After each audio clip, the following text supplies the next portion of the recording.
Y'all, greetings.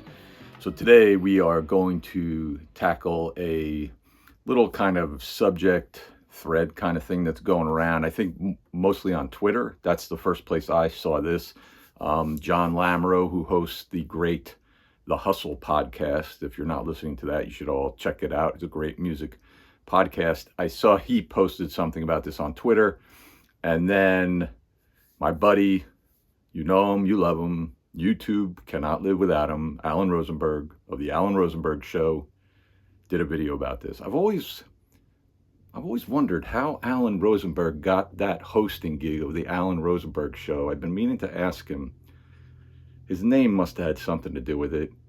Maybe he's one of those Nepo babies everybody's talking about these days. Oh well, I'll find out and get to the bottom of that and let you all know. But he did a video about this. And I'd been thinking of doing a concert video, like my top 5 concerts of all time that I saw, which seemed like it would be a bit of a headache trying to narrow that down.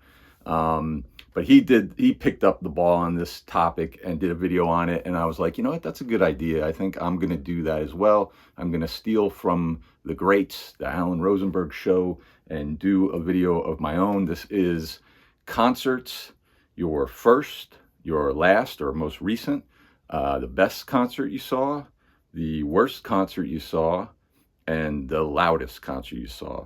And so let's dive in. The first concert I saw, now this already I'm jumping off to getting into a little bit of a sticky situation here, because the very first concert I went to was the Romantics. Remember the Romantics, Talking in Your Sleep, What I Like About You? I saw them in 1984 at a amusement park in the area called Great Adventure, and they would have concerts every now and then. And you didn't have to pay separate price to go to the concert. It was included with your admission. So I remember in '84, me and a bunch of my friends, we would all get together and buy like season passes for Great Adventure. It was like a family pack, but we would all buy them together, and we would go pretty frequently with our season passes. And on this particular day, the Romantics were playing there, and we weren't there to see the Romantics. We were there to go on the rides and everything. But I do remember us going to the arena there and hanging out and watching the show. I have very faint memories of that concert, to be quite honest. And you didn't get a ticket stub back then for those concerts, because like I said, it was part of your admission price. But there's a great website. This is not sponsored. I have no sponsors, but I use this site frequently because these days you don't get concert ticket stubs anymore. Everything's on your phone or whatever. But there's this great company that I found called Stub Forge, and they will print you like recreations of your tickets, and they do a really good job. They look like Ticketmaster ones. As a matter of fact, I made one for that Romantics show. There it is. So you can see they do a really good job. They look legit. And so I do that on occasions where I don't get a ticket, or old concerts that I never got a ticket stub for or whatever, just to have like a little momentum. So that technically is my first concert, but we get even trickier here. Later that year, that summer in 1984, I went to see the Thompson Twins at the Garden State Arts Center, which is now called something else. I don't know. But it's like an amphitheater. They mostly do concerts in the summer. I went and saw the Thompson Twins that summer, bought tickets for the show, unlike the Romantics. So I guess technically you could also say this might be considered my first concert. And again, same thing. I have faint memories of that concert. I wasn't like a huge Thompson Twins fan. I liked a couple of their songs, and that earlier that year, I kind of lost out on going to see like my favorite band, Van Halen, on their 1984 tour. So I think, I wasn't allowed to go into New York just by myself to go see, or with my friends to go see the concert. That all fell apart. So I guess going to concerts was starting to become like on my radar of things you could do. So when this rolled into town, I guess that's why I decided to go. And same as the Romantics, I had a ticket stub printed up by Stub Forge for that. Although, like I said, I paid and got a ticket for that. And I do have the ticket, although when they ripped it, they kind of ripped the part that has the date and the band name and everything on it and gave me back this. This is old, like Ticketron, not Ticketmaster. But they gave me back this as my stub, which, you know, I don't even know if it has the date on it or anything. So that's why I got it reprinted by Stub Forge. So Romantics, I didn't pay, part of my admission thing. Thompson Twins, paid.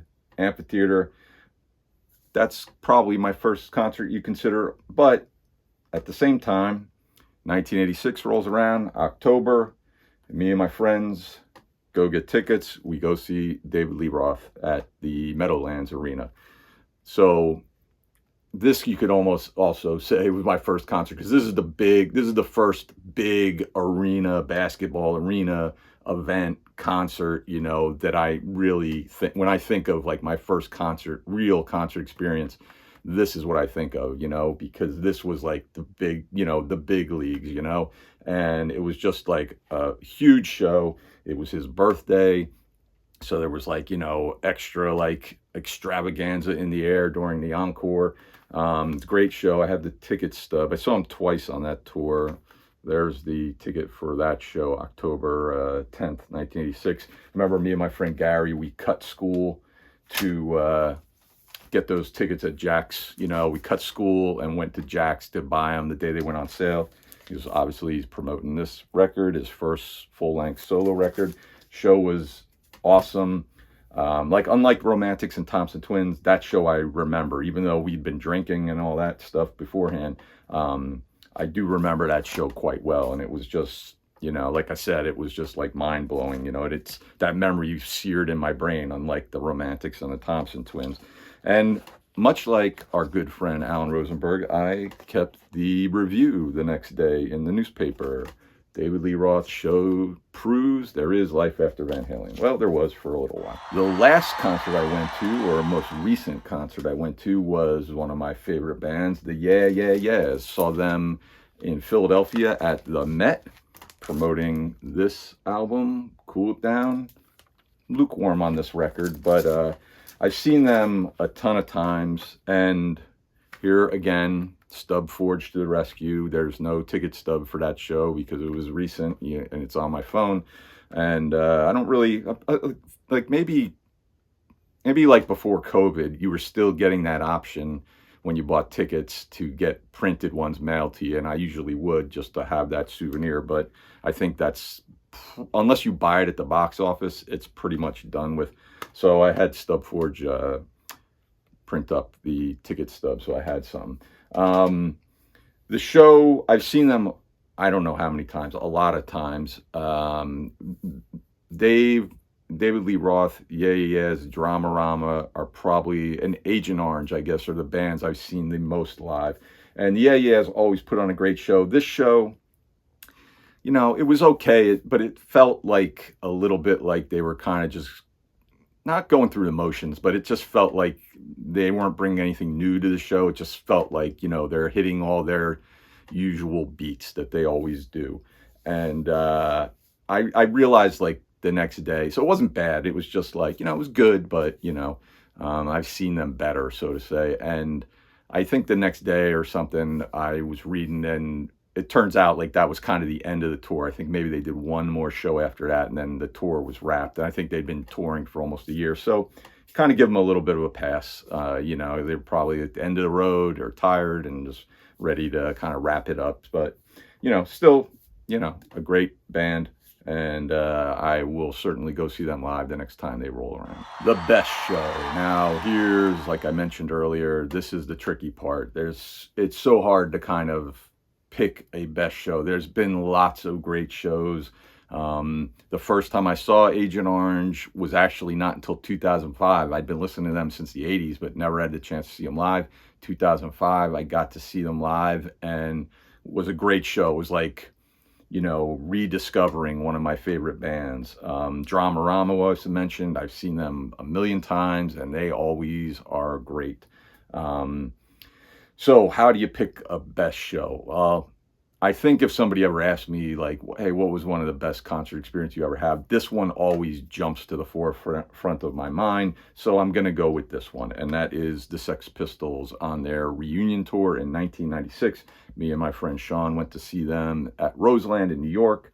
You know, legendary place, great place to see them. Here's the ticket stub. It's kind of fading away, so you can't really make it out that great. But just an awesome show. I mean, we were pretty messed up. It was just a pretty wild night. We're way up front. You know, it's general admission at Roseland, or it's gone now, but it was general admission. So we got all the way up to the front. Crowd was just going nuts. People like crowd surfing, all that stuff. And after the show, we kind of were like, I don't know, getting our bearings or just waiting for people to, like, you know, pile out of there. And we found $50 on the ground that fell out of somebody's pocket. So, you know, that was a bonus. And it was just such a, like, the whole night was just crazy. Like, I remember us leaving Roseland. I think it was like a Wednesday. So Wednesday is like a big theater night, and this is Roseland. It's up like in the theater district in New York City. So it was so funny because it was like this converging of crowds, because you had all these like punk fans or whatever coming out of Roseland from the Sex Pistols show, and at the same time you had all these people coming out of the Broadway theater plays and musicals that they just went, and they're all like dressed up and everything, and we're all like scraggly and stuff, you know, and sweating and whatever, you know. And it was just such a weird like mixing of crowds. Like, just that whole evening was just, you know, such a blast. Worst concert experiences. Now, this is another tricky one because, you know, I don't know that I've really been to any shows where I walked out and was just like, that was awful, that was terrible, I wish I didn't go, or anything like that. You know, some bands have their off nights, whatever. But this definitely stood out as like a little bit of a disappointing show. And that was 2012 when I went and saw Jeff the Brotherhood at Maxwell's. And once again, this is a Stub Forge ticket. This is turning into a Stub Forge commercial. Didn't mean that, but I didn't realize. But I do have other tickets in around that are real. Like, these aren't just all like reprinted ones. But Maxwell's had a weird kind of policy where when you gave them your ticket when you went in, they didn't just scan it or rip it or anything like that. They took it from you, the whole ticket. And if you wanted to get your ticket stub back, at like to hold on as a souvenir, you had to remember after you at the end of the night, after the show was over, if you asked them, they would give you one. Obviously, you're not getting your ticket back, but you'd get a ticket back. And I probably just forgot to ask that night, so I just had pre-printed one. So anyways, why is this the worst one? And I hate using that word worst, just disappointing, because Jeff Brotherhood, you know, I knew them. I had a handful of their songs. I don't know, I maybe had one of their CDs. But, you know, I liked them. They were kind of like, you know, a rock kind of, you know, heavy guitar kind of band, and went and saw them. And there were a couple of their songs that I really liked. And the whole night, it felt almost like we were just there, like sitting in on like a rehearsal they were doing, or like a jam, like as if they were like jamming to like create a new record or new songs and just kind of throwing ideas around. Because like, I don't think they played any of the songs that I knew, and I feel like they didn't play a whole lot of songs, period. Like, they just went on these extended jams, and you know, that I certainly could see where that could be entertaining and you could enjoy that. But I don't know, I just was a little disappointed by it, because it was just like, where are the songs, man? Like, nothing's really catching. We're just seeing you guys just like, you know, like I said, I hate, you know, I don't have another word for it, but just jamming, you know. And I don't know. I think I was expecting I've never seen them since. I don't know, you know, the deal. Maybe that's a regular night for them doing a show, but I don't know. It was just a little disappointing. And friends I was with were also a little disappointed by it. Loudest. Well, that's easy for me to answer. Smithereens, Wonder Bar, 2017. Unfortunately, I believe the lead singer, Pat Denizio, he died later that year. He was in pretty bad health when I saw him, and you could tell by his sort of stage presence, he kind of was, you know, stuck in one spot. He needed people to kind of help him here and there, but he could still sing like a mother effer, and the show was just amazing. And it was just it was at the Wonder Bar. It was just loud as hell. I mean, not like where you're like, oh my God, I got to get out of here. Just like, yeah, these guys are effing killing it tonight. And it was just such a great show. It was great finally seeing them live. And, you know, just you could just feel the vibrations blowing through the speakers and the monitors, just like, you know, rippling your shirt and stuff and blowing your hair back. I mean, it's like that old like Maxell cassette ad that used to be pretty famous with the guy, the stereo blowing him away. It was like that. It was just, I've never experienced, I've been to like loud shows before, but I've never experienced anything like that. And here's the ticket stub, not by Stub Forge, everybody. Wonder Bar in Asbury Park, just a great venue to see bands. They were awesome. I'm so glad I got to see them, and it was a great show, and it was by far the loudest show I've ever been to. So that is my concert experience, playing off of the thread going around that Alan Rosenberg made a great video for. I'll put a link to his down below so you could check it out if you haven't seen it already. And thanks for tuning in. And obviously, by all means, fill me in on your selections. Who was the first show that you ever saw? The last show, the best show, the worst show, the loudest show? I would love to hear y'all's take on all that. So thanks for tuning in. See you another time. Later on.